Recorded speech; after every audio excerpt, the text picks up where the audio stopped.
오늘 말씀의 주제는 중풍병자의 구원, 이런 주제로 말씀 받겠습니다.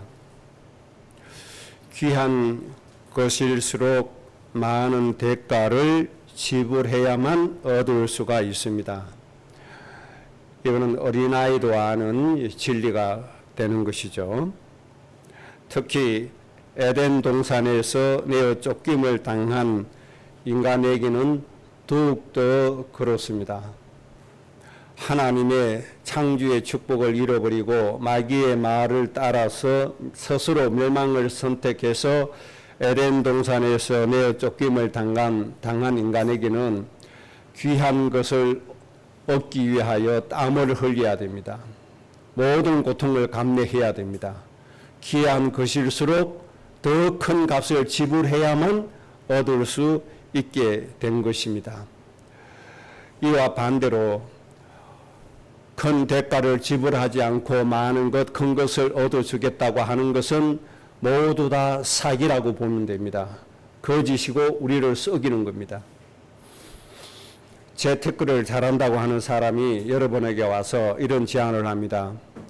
100만 원만 내게 주면 3년 안에 1억을 만들어 주겠다. 이렇게 제안했을 때 여러분들 그 말을 믿으시겠습니까? 거절하겠습니까? 이 말을 믿는 사람은 바보인 겁니다. 100만 원 가지고 3년 안에 1억 만들어 주겠다. 그거는 작은 것 투자해서 큰 걸 얻겠다고 하는 그런 그 심리인데 이 세상은 그렇게 될 수가 없습니다. 만약에 어떤 사람이 나를 불쌍히 여겨가지고 자기 재산 중에 1억 원을 딱 떼서 준다면 그거는 가능하겠지만은 이유 없이 그렇게 줄 사람이 있겠습니까? 없습니다. 작은 것을 가지고 큰 것을 만들어 준다고 하는 사기꾼이 있습니다. 이거 첫 번째 유형의 사기꾼입니다. 작은 것을 가지고 내가 잘 불려서 큰 거 만들어 줄게. 그러니까 나를 믿고 얼마를 달라. 이거는 거의 다 사기꾼입니다. 그리고 조금 수준 있는 사기꾼은 이렇게 하지 않습니다. 먼저 그 사람의 한심을 삽니다. 예를 들면 이렇게 하는 거죠. 그 집 가정을 잘 아는 것처럼 해서 걱정해주고 자녀들 맛있는 과자도 사주고 이렇게 접근을 시작합니다. 그래서 좀 더 많은 것도 좋은 거 사주고 때로는 옷도 사주고 이렇게 위해주는 것처럼 합니다. 그러다가 이제 모든 걸 파악한 후에 이 사람이 최대로 가지고 있는 거 파악한 후에 한 방에 그냥 터뜨려 뿌립니다. 내가 이거 필요하고 내가 이렇게 하면 큰 거 있는데 요거 해주면 내가 해주겠다. 이렇게 해서 딱 주면 가지고 도망가는 사람이 있죠. 보통 사기꾼들이 이 두 가지 유행으로 그렇게 합니다. 여러분들 절대로 속지 않기 바랍니다. 에덴 동산에서 내쫓긴 인간에게는 그저 쉽게 당연하게 주어지는 것은 하나도 없습니다. 좋은 것일수록 그만한 대가를 지불해야만 얻어질 수 있다는 것을 꼭 기억을 해야 됩니다. 저는 이 원칙을 가지고 있어서 누가 무슨 소리 해도 저는 사기 안 당합니다. 이 세상에 거저 쉽게 주어지는 것이 없고 얻어지는 것이 없기 때문에 그만한 대가를 내가 지불해야만 얻어지는 겁니다. 꼭 기억을 하셔야 됩니다. 제가 서울에 있을 때 제가 아는 분이 교회에 와서 설교를 좀 해달라고 부탁을 해요. 장로교회에 있는데 그 교회에 가서 말씀을 전했죠. 그런데 그 교회 장로님이 당한 일, 그 교회에 새신자가 왔습니다. 새신자가 와서 교회를 잘 섬기는 거예요. 목사님도 잘 섬기고 성도들도 잘 섬기고 일을 해요. 그런데 이 사람이 와서 교회에 가장 이 돈 많고 돈 잘 베풀 사람이 누군가 살펴보고 저를 초청한 그 장로님에게 접근해야 되겠다 결정을 딱 내렸어요. 그리고 모든 걸 얼마나 쉽게 속을 수 있을 정도로 접근을 하는지 완벽하게 합니다. 아, 이 사람이 좀 허무맹랑하다 이런 생각 들지 않게 합니다. 그래서 이 장로님이 이 새신자가 와서 교회를 그렇게 잘 섬기고 하길래 이 사람이 말하는 대로 6천만 원을 줬어요. 6천만 원 얘기하더래요. 그런데 장로님이 6천만 원을 가지고 있었단 말이에요. 그런데 그 다음 주에 어떻게 했게요? 그 6천만 원 들고 이 사람이 해외로 날라버린 겁니다. 그 간증을 하더라고요. 그러니까 이 사기꾼들은 이렇게 해서 가는 겁니다. 그럼 이 장로님이 썩은 거죠. 아, 내가 6천만 원 투자하면 많이 내가 이득을 보겠구나. 그렇게 썩임을 당한 거예요. 그 일이 지금 수십 년이 지났는데 아직도 제 기억에 생생합니다. 그분의 아내가 얼마 전에 암으로 소천했는데 제가 서울에 다녀왔습니다. 그래서 여러분들 꼭 한 가지 기억하시면 됩니다. 이 세상에서 귀한 것은 절대로 그저 주어지는 것이 없다. 반드시 그만큼의 대가를 지불해야만 얻어진다는 겁니다. 이 절대적인 원칙 꼭 지키세요. 그래서 절대 이러면 사기당하지 마세요. 쉽게 일확천금 노리지 마세요. 주식 투자해서 한 몇 년 안에 수십억을 벌겠다 이런 생각 하지 마세요. 주식 투자 왜 합니까? 아, 이 기업은 우리나라에 꼭 필요한 기업이야. 이 기업에 적당히 투자해서 이 기업이 더 기업 활동이 우리나라를 부흥시켜 발전시켜야 돼. 여기에 내가 일조를 하기 위해서 투자하는 겁니다. 투자한 만큼 내가 그 이익을 함께 나누는 겁니다. 이런 마음으로 하는 것이지 일확천금을 누리기 위해서 주식 투자하면 다 망합니다. 이런 사람, 성공한 사람 하나도 없습니다. 공동으로 노력해서 함께 이익을 나눈다는 마음으로 투자하는 겁니다. 이렇게 하면은 실패하는 적이 없어요.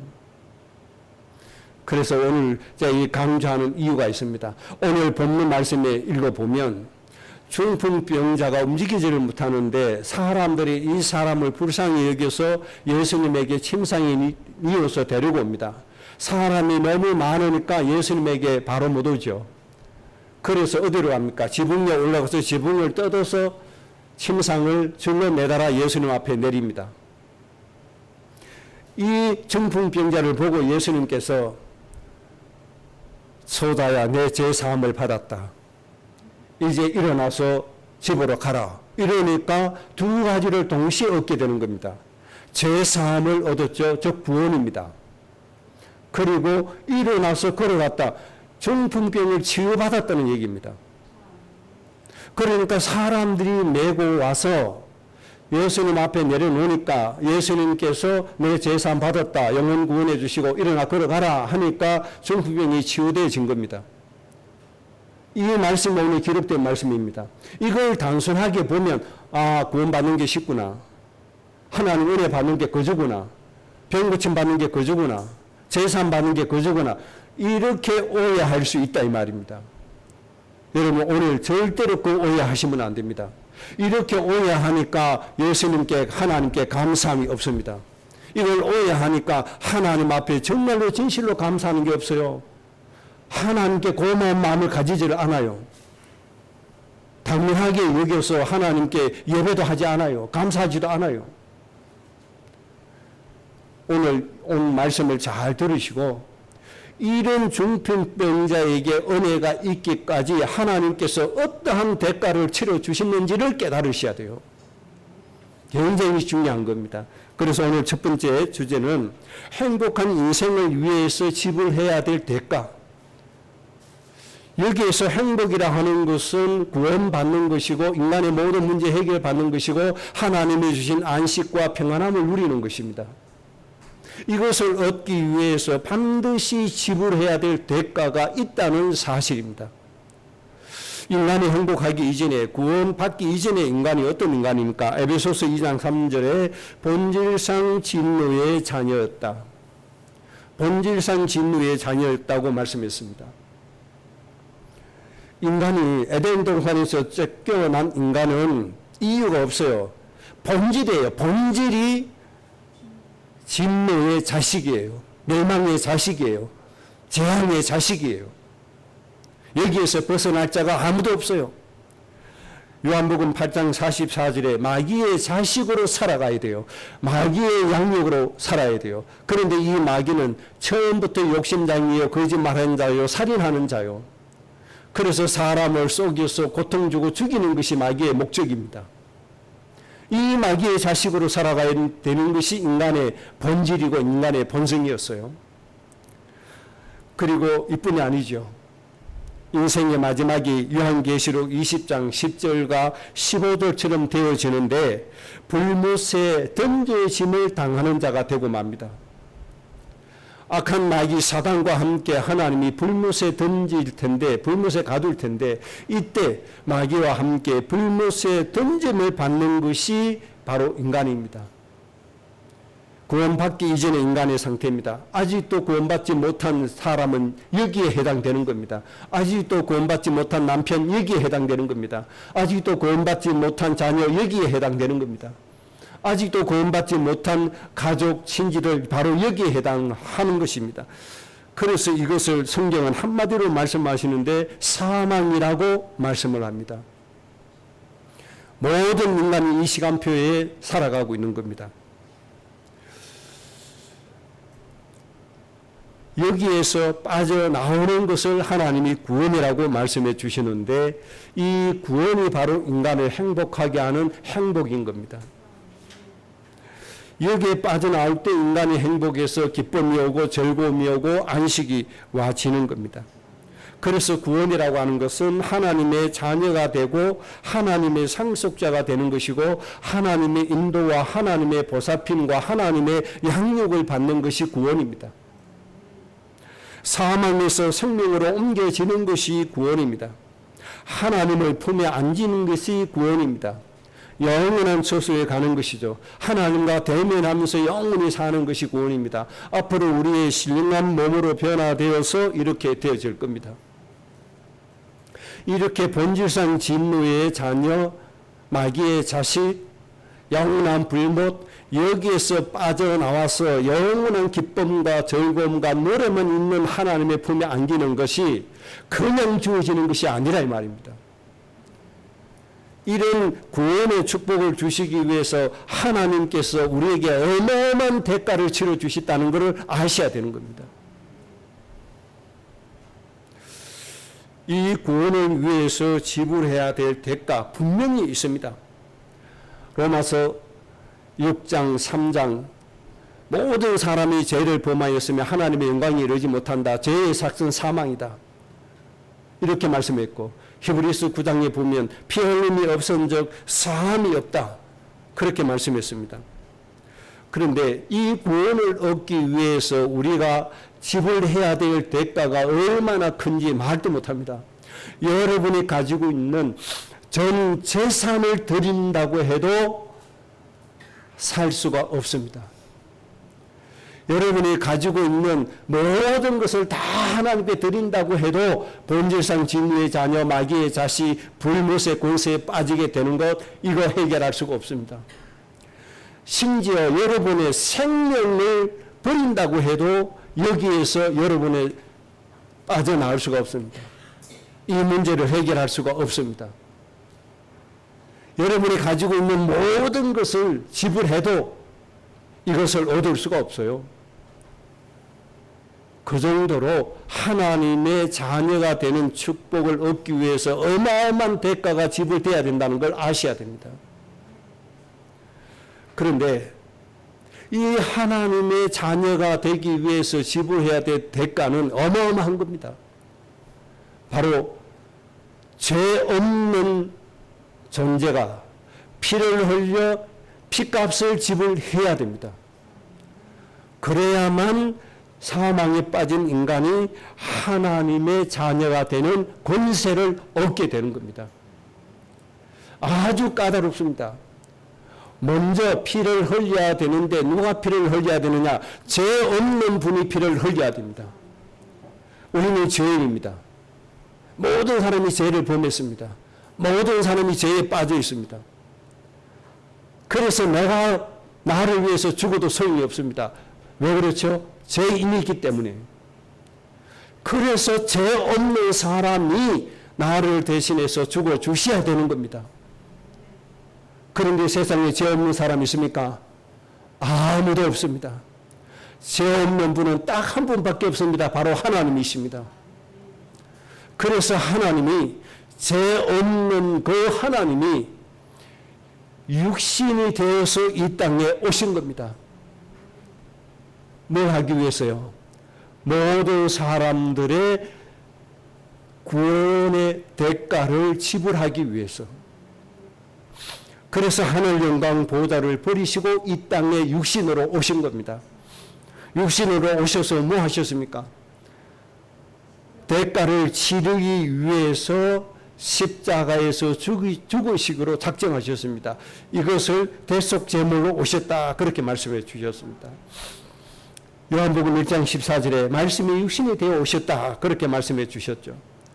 마가복음 10장 45절에 섬김을 받기 위해서가 아니라 섬기기 위해서 왔는데 나는 덕속 제물이 될 것이다, 이렇게 말씀해 주신 겁니다. 우리가 오늘 마태복음 9장 1절로 8절에 기록된 이 중풍병자가 이렇게 쉽게, 너무나 쉽게 구원받고 인생의 문제 해결받은 것, 바로 하나님께서 어마어마한 대가를 치러 주셨기 때문에 그냥 값없이 바로 이 중풍병자가 구원받고 하나님의 은혜를 받게 된 것입니다. 이것을 늘 우리가 생각을 해야 됩니다. 그냥이 아니죠. 요한복음 19장 30절에 예수님께서 십자가상에서 다 이루었다, 이렇게 말씀했습니다. 십자가에서 죽으심으로 인간에게 필요한 모든 구원을 다 이루었다. 인생의 문제 해결하는 모든 것을 다 이루었다, 이렇게 말씀해 주셨습니다. 그래서 우리는 누구의 이름으로 가는 겁니까? 바로 이 예수님 이름으로 하나님께 나아가는 것입니다. 우리는 이 예수님을 믿음으로 하나님의 자녀가 되는 권세를 얻었습니다. 우리는 이 예수님 이름으로 응답을 받게 되는 겁니다. 우리는 이 예수님 이름으로 하나님의 보호를 받게 되는 것이고, 우리는 이 예수님 이름으로 하나님의 축복을 받게 되는 것입니다. 여러분, 오늘 중풍병자가 누구의 대가로 이렇게 되어졌습니까? 바로 예수님 이름으로 이렇게 너무나 쉽게 아무런 대가를 지불하지 않고 그렇게 얻게 된 것입니다. 그래서 우리 누구 이름으로 가야 돼요? 바로 예수님 이름으로 가야 된다는 사실을 기억해야 됩니다. 그래서 우리는 이 예수님의 이름을 빼고서는 그 어떤 은혜도 받을 수가 없습니다. 예수님께 의지하고 예수님께 감사하고 예수님께 예배하고 예수님의 말씀을 따라서 살아가야 될 이유가 바로 여기에 있는 겁니다. 내 생명, 내 재산, 내 모든 것을 대가로 지불해도 할 수 없는 그 문제, 해결할 수 없는 문제, 구원할 수 없는 그 문제를 예수님께서 대신 피 흘려 주고 주심으로 우리에게 이 구원을 다 이루어 주신 겁니다. 우리는 예수님이 지불한 그 피값의 대가로 우리는 하나님의 자녀가 되었고 하나님이 은혜를 입는 겁니다. 그래서 우리는 무조건 무엇으로 살아야 돼요? 예수님 이름으로 살아야 돼요. 우리는 누구를 기대야 돼요? 예수님 이름을 기대야 돼요. 우리는 누구를 붙잡고 가야 돼요? 바로 이 예수님 이름 붙잡고 가야 돼요. 이 예수님 이름이 내 마음에서 삭제되지면 안 돼요. 이 예수님 이름이 내 마음에서 희미해지면 안 돼요. 이 예수님 이름이 내 마음에서 너무너무 크게 와 닿아져야 되고 선명하게 보여져야 되고, 이 예수님 이름이 우리의 마음에 감격으로 와 닿아져야 되는 거예요. 그래서 여러분 정말 이 예수님 생각하면 감사의 눈물, 감격의 눈물이 여러분의 눈에서 나와져야 되는 거예요. 그래야 정말 예수님 믿는 사람이에요. 사도행전 20장 28절에 이렇게 말씀했습니다. 예수님의 하나님의 피값으로 사신 교회라고 말씀했습니다. 여러분 어떤 대가를 받은 줄 압니까? 예수님의 피값을 받은 사람들입니다. 여러분 거저 하나님의 자녀가 된 거 아닙니다. 거저 하나님 은혜 받는 거 아닙니다. 예수님의 피값으로 사신 사람이 된 겁니다. 그래서 여러분들 하나님 자녀 되었다는 사실을 믿으시기 바랍니다. 그래서 우리는 예수님의 이름을 하찮게 여기서는 안 됩니다. 이 예수님의 이름을 가볍게 여기서도 안 됩니다. 이 예수님의 이름을 하찮게 여겨서 가볍게 여기고 무시하고 그렇게 살아서 되겠습니까? 여러분 24시간 이 예수님 이름 붙잡고 가야 되고 의지해서 가야 돼요. 이 예수님 이름에 붙어서 사셔야 돼요. 이 예수님 이름에 떨어지는 순간 하나님의 은혜가 끊어져요. 이 하나님의 어마어마한 축복, 구원, 인생의 문제 해결의 응답은 누구를 통해서요? 바로 이 예수님을 통해서 와요. 예수님의 핏값으로 온다는 사실을 믿으시기 바랍니다. 하나님이 세상을 이처럼 사랑하사 독생자를 주셨으니 이는 저를 믿는 자마다 멸망치 않고 죽음에 이르지 않고 영생을 얻게 될 것이다. 여러분 왜 중요한 사람입니까? 바로 예수님의 핏값으로 사신 바 됐기 때문에 중요한 사람이요. 여러분들 왜 하나님의 권세를 가졌습니까? 예수님의 핏값으로 사신 바 됐기 때문에 하나님의 권능이 여러분에게 있는 겁니다. 이 예수님 이름 절대 여러분들 가볍게 여기거나 무시하지 말기를 바랍니다. 정말 이 예수님 이름이 여러분의 인생에서 가장 중요한 이름이 되시기를 바랍니다. 여러분 이 예수님 이름 때문에 오늘 중풍병자가 이렇게 쉽게 뭘 얻었어요? 구원 얻었어요.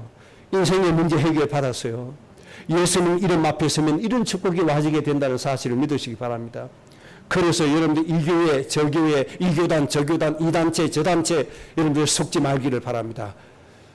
모든 것 다 버리고 예수님 이름 앞에만 서시기 바랍니다. 예수 이름만 부르시기 바랍니다. 이 예수님이 우리의 핏값을, 예수님의 핏값을 지불하고 우리를 사신 겁니다.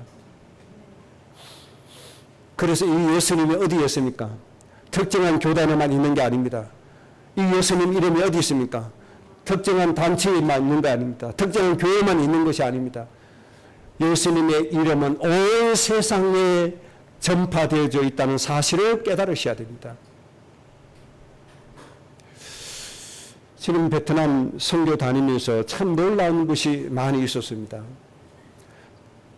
정부의 권력 가진 자들의 핍박을 받으면서도 믿음을 지키는 그들의 진짜의 그 믿음, 모든 재산을 뺏기면서도 정말 믿음을 지키는 사람, 이유 없이 감옥에 갇히면서도 정말 믿음을 지키는 그 사람, 정말 예수 이름이 이렇게 위대하고 이렇게 예수님의 이름이 강하구나. 한 나라의 권세를 이기는 이름이 바로 예수 이름이구나. 그런데 공산주의의 민주주의 국가처럼 그렇게 전도운동이 활발합니까? 일어나지 않습니다. 그래서 제가 물어봤습니다. 계산에서 소수부족 선교대회야 할 때 저 전국 국경 지역에 있는 평신도들이 성도들을 데리고 저 베트남에 근 900km를 달려왔어요. 베트남 정부 캐산에 900km 넘게 달려온 겁니다. 차를 타고. 어떻게 이렇게 누가 전도를 해서 이렇게 많은 믿는 무리들은 모입니까? 한 평신도가 목회하는데 10,000명이 모인다는 겁니다. 목회자 없습니다. 자기들이 모여서 전도하고 자기들이 모여서 예배하고 자기들이 영혼을 구령하고 있습니다. 어떻게 복음이 시작되었습니까? 물었을 때 그분들이 대답합니다. 방송에서 전파하는 예수 그리스도의 복음을 들었습니다. 방송을 듣고 예수님을 믿기 시작했다는 겁니다. 기가 막힌 일이죠. 이 전파는 공산주의 국가라고 못 갑니까? 시진핑이 맞는다고 이 전파가 중국에 못 들어갑니까? 그럴 일이 없잖아요. 이 전파는 세상 곳곳에 파고 들어갑니다. 그곳에서 누구든지 이 예수 이름 믿습니다. 우리는 복음 가지고 너무나 타락된 삶을 살고 있어요. 그런데 공산주의 국가에서 핍박을 받으면서 사는 사람은요, 너무나 깨끗해요. 생활이 깨끗해요. 중심이 깨끗해요. 오로지 영혼 구원이 인생의 목적이에요. 하노이 수도권에만 해도 가정교회가 얼마나 많은지 모릅니다. 이런 교회를 허가를 안 해주니까 가정에서 모입니다. 가정에서. 하루는 사역 가서 베트남 하노이 지역, 수도권 지역에 가정교회 10군데를 넘게 방문해 봤습니다. 기가 막힌 일입니다. 이렇게 예수님 이름은 전 세계에 있는 겁니다. 그래서 여러분 사기치지 말아야 됩니다. 우리 교회만 복음이 있다 사기치지 마세요. 거짓말하지 마세요. 누구든지입니다. 어디든지 피값으로 사신 바로 이 예수님. 교회는 예수님의 피값으로 사신 바 되었다는 사실. 이 예수님 믿는 사람은 어디서나 예수님 믿으면 중풍병자처럼 영혼 구원받고 인생의 모든 문제 해결받을 줄로 믿습니다. 여러분 이 예수 그리스도의 이름 마음껏 부르시기 바랍니다. 여러분들 돈을 기대하는 것보다 이 예수님 이름을 믿는 믿음이 더 커지기 바랍니다. 세상을 바라는 것보다 이 예수님 이름을 바라는 것이 더 커지기 바랍니다. 세상이 화려하고 좋은 것, 돈이면 다 된다고 하는 이 생각, 이런 것들을 완전히 예수님 이름 앞에 깨져야 됩니다. 돈 가지고 이 중풍병자 살릴 수 있습니까? 못 살립니다. 예수 그리스도의 이름 앞에 나오면 모든 사람이 구원받고 인생의 문제 해결받게 되어지는 겁니다. 그러니 여러분 예수님 이름만 부르시기 바랍니다. 예수님 이름이 여러분의 마음속에 가장 큰 이름이 되시기 바라고 여러분 가장 크게 믿는 그 믿음의 대상이 되시기 바랍니다. 그래서 우리는 다시 한번 생각해야 됩니다. 이 예수님을 빼고 나서는 그 어떤 은혜도 받을 수가 없고 이 예수님 이름 빼고서는 아무런 축복도 받을 수가 없고 어떤 힘도 우리가 받을 수가 없습니다. 그래서 우리는 늘 예수님 의지하고 예수님께 감사하고 예수님께 예배하고 예수님 말씀 따라가는 삶을 살아줘야 됩니다. 얼마나 예수님 의지하느냐, 얼마나 예수님 이름을 부르느냐, 여기에 따라서 우리의 인생의 행복의 정도가 결정되어지는 겁니다. 그게 두 번째입니다. 오늘 본문에 기록된 중풍병자의 구원의 의미와 교훈, 우리가 좀 하나씩 가져야 되겠습니다. 아까도 말씀드린 것처럼 이 중풍병자가 너무나 쉽게 제사함 받고 너무나 쉽게 영혼 구원받은 것은 그만이 아닙니다. 예수를 구세주로 보내신 하나님의 사랑이 전제되어 있다는 걸 아셔야 됩니다. 이미 하나님께서 예수님을 대속제물로 보내주신 대가가 전제되어져 있다는 것을 아셔야 됩니다. 앞으로 우리 가족이 구원받게 될 텐데 우리 가문에 하나님이 주신 이 대가가 전제되어 있다는 것을 아셔야 됩니다. 이걸 알고 가문의 영혼을 위해서 기도하셔야 돼요. 이 하나님이 지불하신 대가가 우리 가문에 임하게 해달라고 기도하셔야 돼요. 이것이 임하는 날 모든 영혼들의 마음문을 하나님께서 여실 겁니다. 저 이방인에게도 구원의 문을 하나님이 여셨습니다. 이것처럼 하나님 구원의 문을 열어주실 겁니다. 그리고 이 중풍병자는 아무런 대가를 지불하지 않고 인생의 문제 해결 받고 영혼 구원 받았습니다. 왜요? 예수님의 대가가 지불됐다는 겁니다. 예수님의 피로 사신 대가가 지불되었기 때문에 그렇게 된 겁니다. 예수님의 피로 사신 대가, 피값으로 사신 대가를 빼고는 아무것도 할 수 없다는 것 꼭 기억하셔야 됩니다. 그래서 예수님의 십자가의 죽으심이 우리에게 그렇게 중요한 것이고 예수님의 부활하심이 그렇게 중요한 것입니다. 이것이 전부 다입니다. 이 예수님의 십자가의 죽으심과 부활하심이 전부 다합니다. 이것이 우리의 영혼을 구원했고 이것이 우리의 인생의 모든 문제 해결하신 겁니다.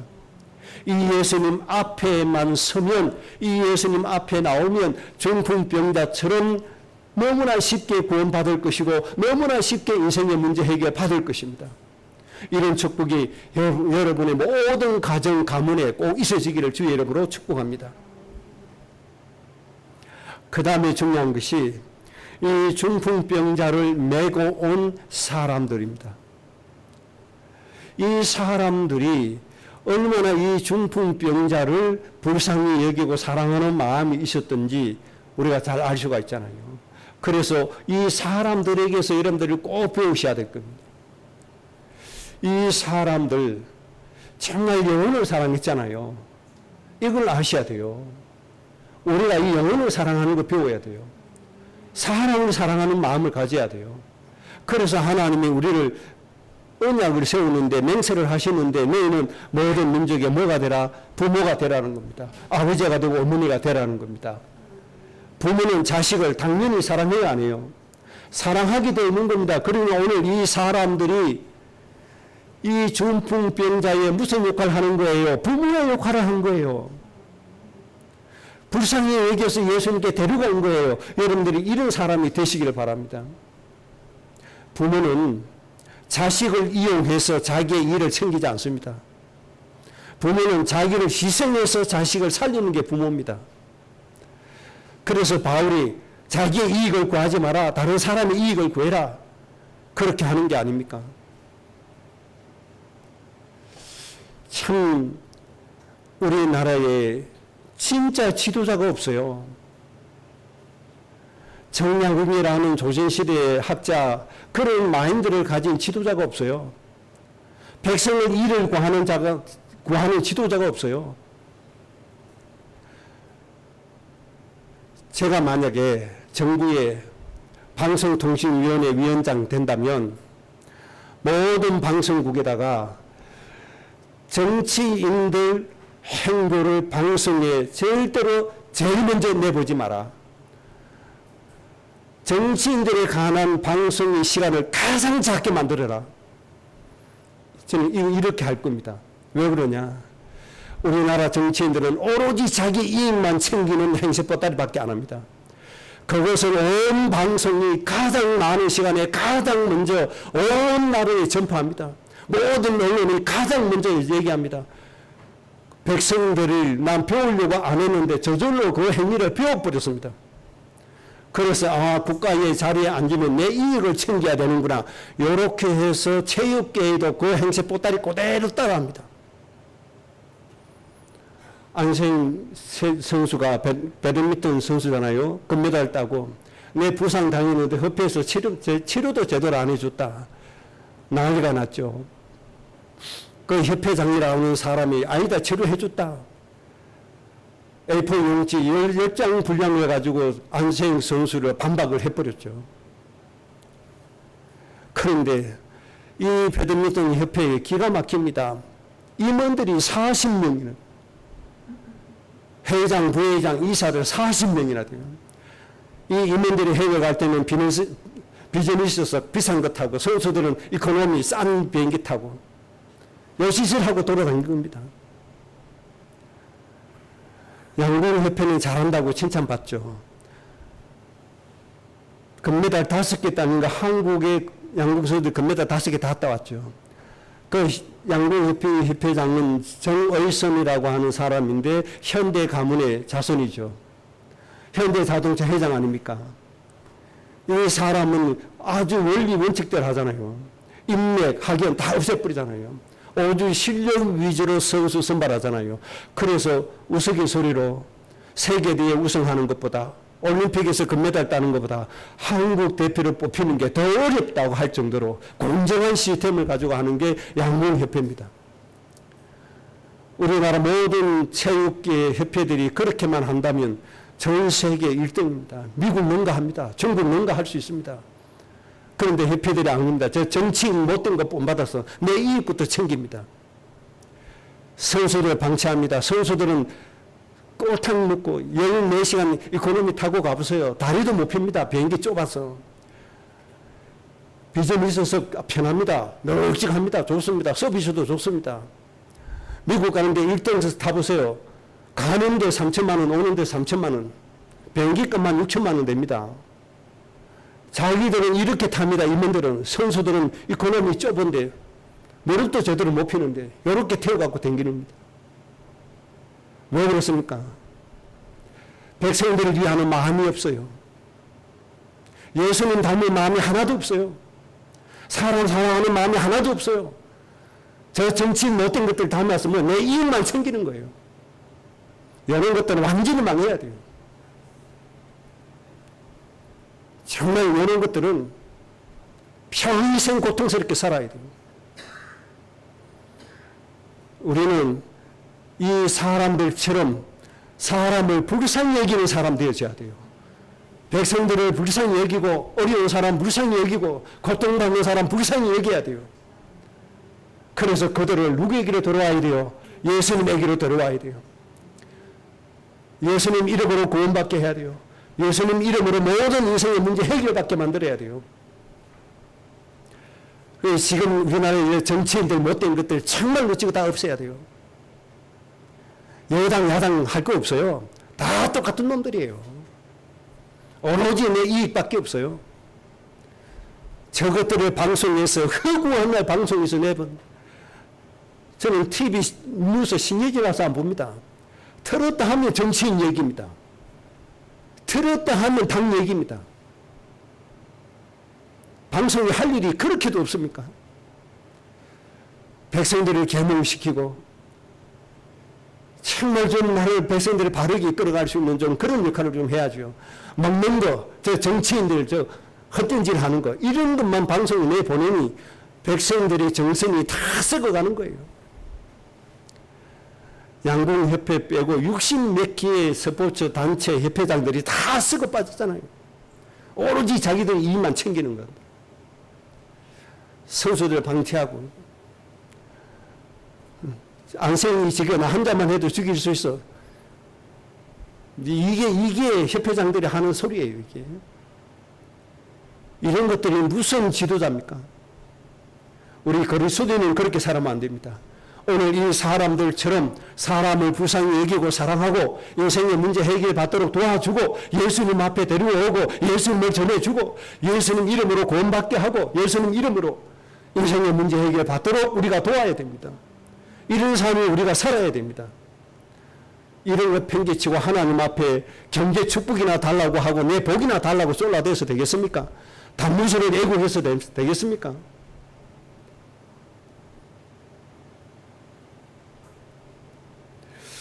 그 다음에 또 중요한 것이 한 가지 있습니다. 오늘 성경에 뭐라고 말씀하시는 거 하니까 예수님께서 중풍병자를 분명히 고치시고 치료하셨잖아요. 그런데 예수님께서 무슨 말씀을 하시는가 하니까 그 중풍병자의 믿음을 보고라고 하지 않고 메고 온 사람들의 믿음을 보시고 중풍병자를 치유하셨다. 이렇게 말씀했습니다. 인간이 너무 약해가지고 자기 스스로 예수님을 찾지 못하면 이 영혼을 불쌍히 여기는 사람들의 마음과 믿음을 보고 하나님이 그 사람을 구원하신다는 사실입니다. 이 정도로 하나님은 영혼 구원하시기를 기뻐하신다는 사실을 아셔야 돼요.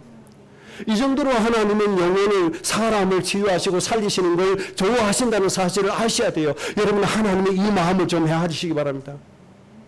여러분들도 이 마음을 가지고 좀 사시기 바랍니다.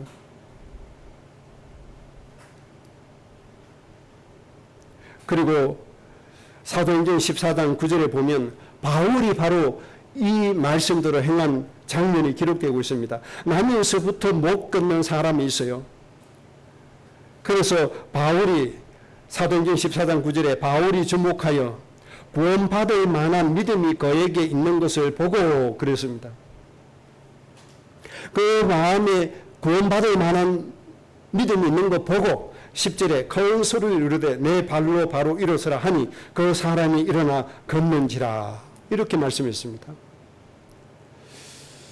마음만 있어도 하나님이 이렇게 영혼을 구원하신다는 거예요. 구원만 하십니까? 남에서부터 걷지 못하는 사람, 그 영원한 불치병 아닙니까? 바울이 이제는 네 스스로 일어나서 스스로 네가 걸어가라. 이 아이가 스스로 일어나서 걷게 되어지는 역사가 일어납니다. 누가 이렇게 해주십니까? 하나님이 이렇게 해주시는 겁니다.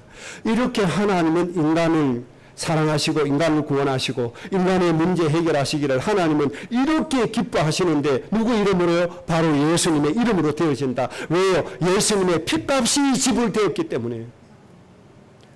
예수님의 어마어마한 핏값이 지불되었기 때문에. 여러분, 우리가 잘나서가 아닙니다. 목사가 잘나서 아니에요. 목사가 설교 잘해서가 아니에요. 목사만 쫄쫄 따라다니는데 그 바보 같은 인간들입니다. 예수님 이름 따라가시기를 바랍니다. 예수님 이름 부르시기 바랍니다. 이 예수님 이름 앞에 서시기를 바랍니다. 누구를 따라가서는 안 돼요. 바로 하나님이 우리에게 주신 바로 예수님, 그 예수님 이름 붙잡고 가시면 돼요.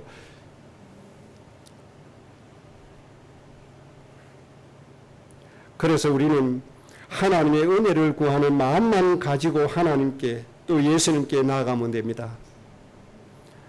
여러분, 하나님의 은혜 구하는 마음 가지고 하나님께 나가세요. 이 단체 저 단체 이 기도원 저 기도원 쫓아다니지 마세요. 바로 내 안에 계신 예수 그리스도의 이름 부르세요. 바로 이 예수님 앞에 서세요. 어떤 마음 가지고요? 하나님의 은혜를 구하는 그 마음만 가지고 서면 됩니다. 그 자리에서 하나님 역사해 주실 겁니다. 마음만 보고라고 말씀했습니다. 하나님은 우리의 진실한 마음을 보십니다. 정말로 하나님의 은혜를 간구하는 그 마음만 보십니다. 하나님은 정말 우리의 마음만 보신다는 사실을 아셔야 돼요. 여러분, 이 진실한 마음을 하나님께 내놓으시기 바랍니다. 그렇다면 하나님께서 모든 것 허락해 주실 겁니다. 여러분, 그런 경험 안 해보셨습니까? 내가 특별히 예수님 이름으로 기도합니다 안 하고 생각만 했는데도 하나님 응답 주신 거, 여러분 그런 경험 없습니까? 분명히 있습니다. 여러분들 몰라서 그렇지. 하나님 우리 마음만 보고도 하나님 모든 응답을 다 주세요. 이렇게 하나님 은혜가 커요. 왜요? 예수님의 핏값으로 사신 바 되기 때문에. 어마어마한 예수님의 핏값이 대가로 지불됐기 때문에 그런 겁니다. 그러니까 여러분들 마음속에 예수님 이름 있어요 없어요? 예수님 영접했어요 안 했어요? 예수님 영접했잖아요. 그러니까 속지 마시라고요. 여기에 있다 저기에 있다 속지 마시라고요. 여러분이 영접한 그 예수 그리스도의 이름을 의지하고 가시라고요.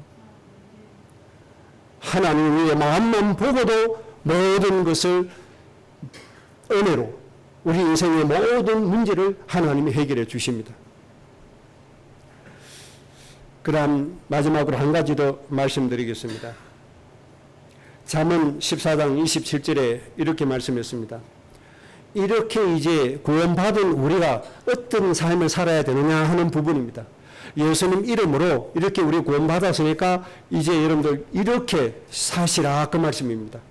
잠언 14장 27절에 여호와를 경외하는 것은 생명의 샘이니 사망의 그물에서 빠져나오게 될 것이다.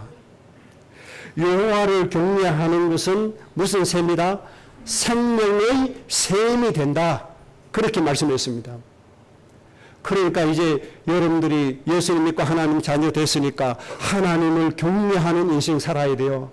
하나님을 경외하고 하나님 바라보고 하나님 의지하고 여호와를 앙망하고 하나님께 예배하면 뭐가 되어진다? 하나님은 우리의 뭐가 되어진다? 생명의 샘이 되어진다. 여러분 샘의 특징이 뭔지 압니까? 샘의 특징은 작은 구멍에서 나오는 물입니다. 그런데 그 물은 한 움큼과 같습니다. 그런데 이 물은 흘러서 큰 강을 이룹니다. 큰 저수지, 큰 강은 마르는 날이 옵니다. 그런데 이 한 움큼에 불과한 작은 샘물은 절대로 마르지 않는다는 사실을 아셔야 됩니다. 무슨 얘기인가 하니까 하나님이 우리에게 응답 주시는데 큰 저수지, 큰 강처럼 큰 덩어리를 우리에게 넣었다 하나님이 때려주시지 않는단 말이에요. 하나님이 일확천금을 우리에게 주시지 않는단 말이에요.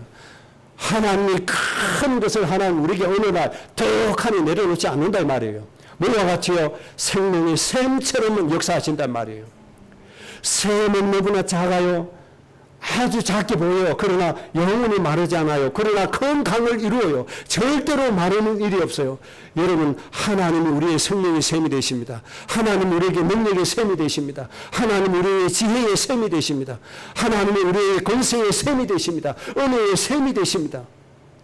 하나님 격려하는 셈이 되어 주신다고 말씀했습니다. 이 셈은 절대로 마르지 않을 뿐만 아니라 이 셈은 큰 강을 이룹니다. 하나님의 응답의 원리입니다, 여러분. 그래서 여러분이 하나님의 생명의 셈으로 사셔야 돼요. 어느 날 하나님이 수십억 내려주시고 이 호황된 꿈 다 버리셔야 됩니다. 이 샘처럼 작은 것 주십니다. 작은 것. 하나님은 작은 것 주시는데 큰 것을 이루십니다.